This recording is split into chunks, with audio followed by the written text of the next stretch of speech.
ঠান্ডা খাওয়া কি জায়েজ? ভাই ঠান্ডা কি জিনিস তা বুঝতে হবে।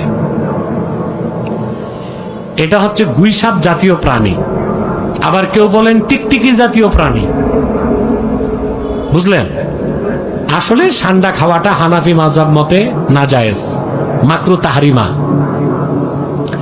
আবু দাউদ শরীফের একটা হাদিস আছে, আল্লাহ রাসূল সাল্লাল্লাহু আলাইহি ওয়াসাল্লাম ইরশাদ করেছেন, নাহা রাসূলুল্লাহ সাল্লাল্লাহু আলাইহি ওয়াসাল্লাম আন আকলি লাহমি দাব্বে। হাদিসটি আবু দাউদ শরীফও আছে, মিশকাত শরীফও আছে। আল্লাহ রাসূল সাল্লাল্লাহু আলাইহি ওয়াসাল্লাম দব এর গোশত খেতে নিষেধ করছেন। এই দব ব্যাখ্যায় অনেকে লিখছেন গুইসাপ, অনেকে বলছেন ষান্ডা। কথা বুঝতে পারছেন? তা হানাফি মাযহাব মতে ষান্ডাটাকে বিজ্ঞানীরা বলতেছে টিকটিকি জাতীয় প্রাণী, আর দেখতে দেখা যায় অনেকটা গুইসাপের মতো।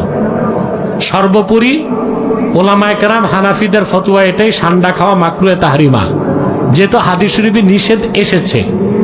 আর একটা রওয়ায়াত আছে বুখারী শরীফে যে রাসূল করিম সাল্লাল্লাহু আলাইহি সাল্লামের সামনে সাহাবায়ে কেরাম খেয়েছিলেন, আল্লাহ রাসূল সাল্লাল্লাহু আলাইহি সাল্লাম ধরেন নাই, আবার সাহাবায়ে কেরামকে কঠোরভাবে নিষেধ করেন নাই। তো উসুল হচ্ছে যে কোনো হাদিস দিয়ে যদি হিল্লত সাবেত হয় আর কোনো হাদিস দিয়ে হুরমত সাবেত হয়, ইযা তাআরাযাতিল হিল্লাতু ওয়াল হুরমাতু ফাতুরাজ্জাহুল হুরমা।